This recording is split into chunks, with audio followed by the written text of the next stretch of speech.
What is going on, you guys? It's your boy, Average Bob, and welcome to this week's episode of the Average Bobcast, where we talk about all things Giants and so on and so forth there. If you could see, I'm kind of sweating a little bit because I just thought I recorded this whole podcast and actually hit photo mode instead of video to record. So we're doing it again from the start. But anyway, let's dive into some news from the past week and give it some context, color, and my thoughts on it. First and foremost, we had the photo emerge from Giants OTAs last week of Daniel Bellinger looking absolutely jacked. And a lot of people are saying that he's using steroids and that he's juiced out of his gills and so on and so forth. And I got to take the other side of this argument here because I think just by, saying that a guy is on steroids is kind of doing a disservice to all of the hard work that he put in this entire offseason. And I want to give a couple of reasons for why I think the steroid allegations, or whatever you want to say, people just saying he's doing steroids are in fact false. And a lot of my knowledge on this topic, like Natty or Not stuff, is based off of my guy Derek at More Plates, More Dates, the YouTube channel. You guys should go check out his stuff if you want to see him dive into those various topics in a lot more in depth that I'm about to do right now, but a lot, and he's using all science-based stuff and from his knowledge of taking steroids. So I'm just going to go off of, my knowledge of watching his videos and just, just being in weight rooms and stuff like that for the last 20 somewhat years. The first thing that I want to touch on about Daniel Bellinger is the frame, right? His size. He's 6'5", about 250 pounds.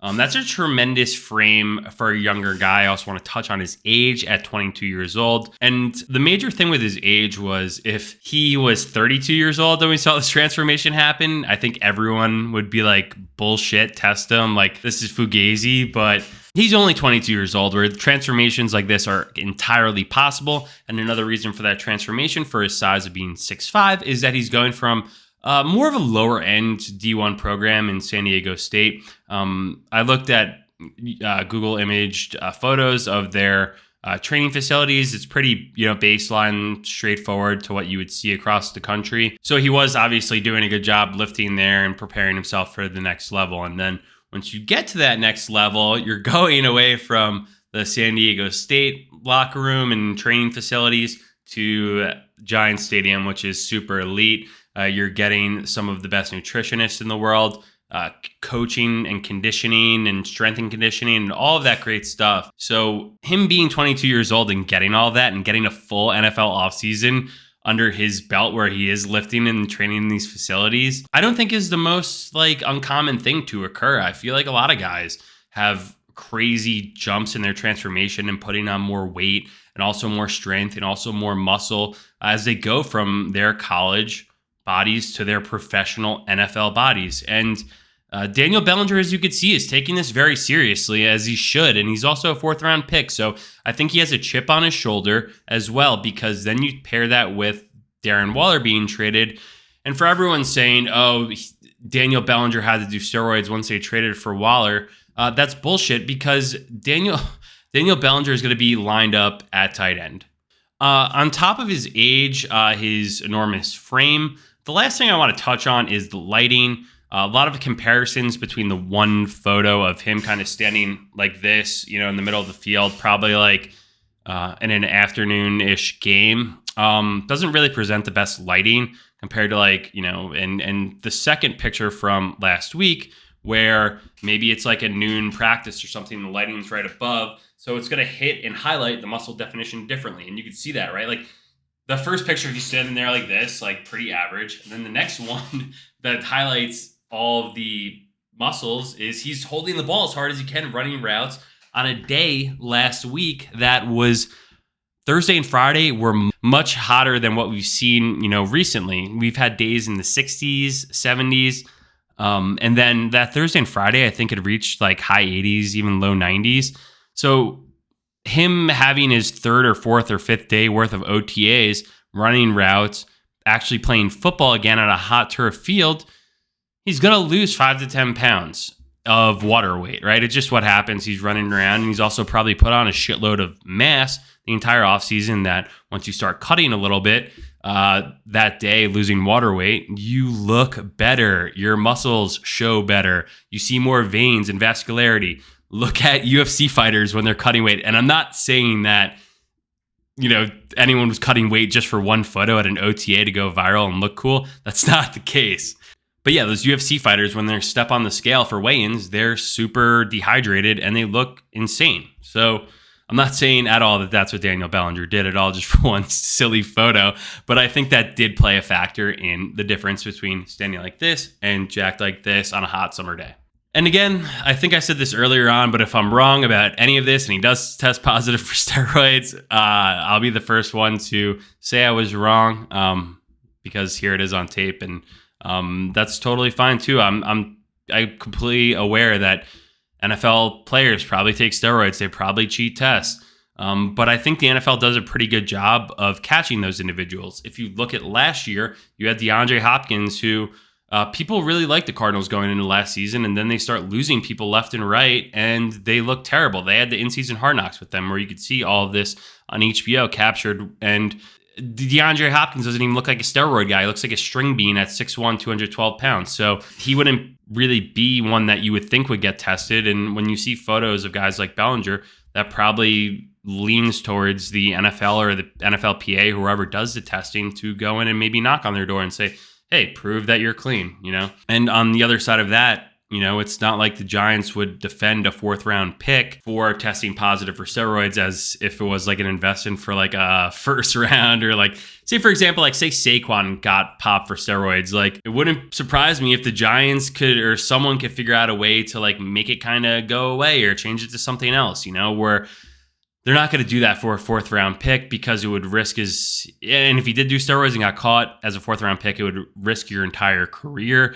You'd probably miss a lot of time this season, and then they could actually just cut you because you're a 4th round pick. You're not a major investment compared to like someone in the 1st round or top 10. And then the last thing was obviously why I don't think he's on steroids. Obviously the eras have changed, right? But Daniel Bellinger's transformation wasn't even quite as egregious as guys like Laron Landry, or for some of you younger folks who don't know who the wide receiver David Boston was. This guy was actually really good. I think he played for the Cardinals and the Chargers and maybe had a little stint with the Pats. I could be wrong on the Pats part, but I definitely remember him being on the Cardinals and the Chargers. And there's a funny photo of him where he's like signing autographs and he looks like he's, training for Mr. Olympia, and he's a wide receiver. So those are egregious, cases of steroid abusing users in the NFL. And they were all caught and they were all kind of banned from the league. So I'm not saying Daniel Bellinger did any of that stuff at all. I think it's a combination of various things that I just listed between age, frame, and lighting, and also the transition from college to the NFL that allowed him to bring out the best in himself. And honestly, we should applaud that and be happy for him, because one, it makes our team better, and it just shows that a 4th round pick is kind of finally doing what it takes to be successful in our team, because 4th round picks really haven't stuck around here very long. So hopefully he could change that. All right, done with the main thing that I wanted to talk about, but touching on the next area was from Pro Football Focus, per Gordon McGuinness. Honestly, never heard of that guy before, but he did drop a infograph of the top interior defender rankings in the top 32, and in his number 1 slot, he had the Giants with Dexter Lawrence and Leonard Williams, which I think is great to see there. But again, this is sort of like off-season stuff. You see a lot of great names on this list. But I think, obviously, Dexter Lawrence is going to have a super successful year this year. He's young, he's a captain, he's a stud. He's done nothing but be a great Giant throughout his entire tenure so far, and that is absolutely not going to change. Leonard Williams, on the other hand, I do like Leonard Williams, but he's not great. I don't know. Like, I think when he got hurt last year, you did see a huge gap in quality, especially when teams were running the ball down our throats. Like, I think it was that first Cowboys game he was missing, and the Cowboys just pummeled us and then running all over our terrible linebackers. So if you paired, the bad interior defensive line play outside of Dexter Lawrence with our bad linebackers, you saw teams running for 5, 6, 7, 8 yards a clip. and it was very unsuccessful from a defensive interior standpoint. What I would like to see and moving forward this year is kind of seeing this off paper and actually on the field. And I think the Giants did a good job of addressing some of those key areas, especially at interior linebacker.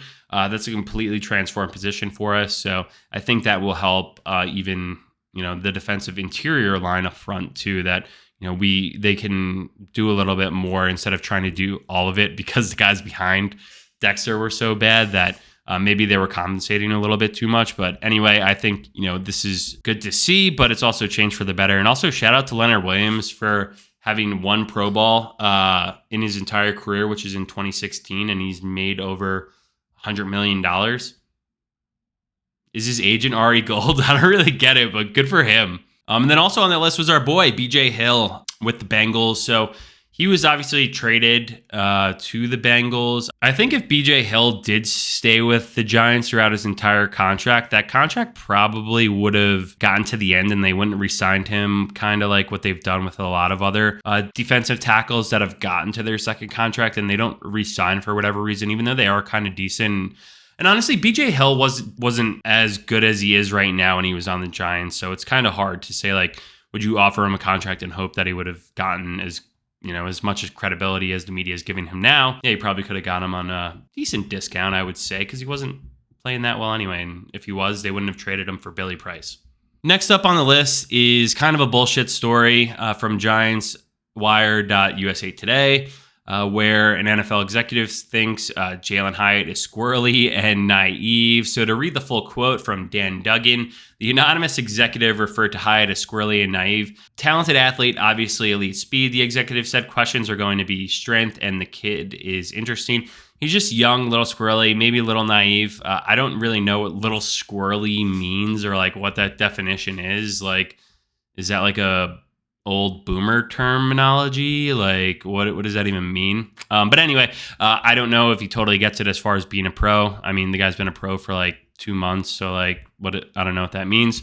The executive doesn't have off the field concerns with Hyatt, but said the questions about his personality help explain why he slid to the third round and was the 10th wide receiver drafted. This can also be teams from other organizations that want to downplay the Giants pick and potential steal if Hyatt is really good. An anonymous coach also offered a critical take on Hyatt's personality. He's got some arrogance to him. Like, I've got all the answers, the coach said. Well, I don't think that coach went off for a couple 100 yards and 5 touchdowns versus Alabama. So maybe Jalin Hyatt does have some answers and some arrogance. Who wouldn't be arrogant having a game like that in a season like that where you were the number one wide receiver in college football and won the Biletnikoff? I think he should be arrogant. We want cocky, arrogant wide receivers. Look at Odell Beckham for all those years. He was the cockiest, most arrogant guy in the NFL. And he played like that as well. So I'm not saying Jalin Hyatt will be anything like that, but it is fun to have a cocky, arrogant guy. And it'd be funny if Jalin Hyatt scores week 1 and does some crazy touchdown celebration. I don't know if that'll happen or not. I guess time will tell. But also follow up to this article is Dan Duggan did have a tweet mentioning that he wasn't playing with the ones so far, but I mean, he's still probably learning the playbook. It's OTAs. Like, obviously it's probably not too advanced or whatnot, but it just takes time. It takes reps. He's got to get his footwork and route running together, and it'll take time, and that's completely fine. Last but not least, from my boys over at Big Blue View, they wrote an article the other week about Josh Ezeudu. Hope I'm saying his name right. I feel like I'm turning into my father where I just can't pronounce anyone's names anymore. And getting old stinks. But anyway, they're discussing if the left guard spot could be Ezeudu's for the taking.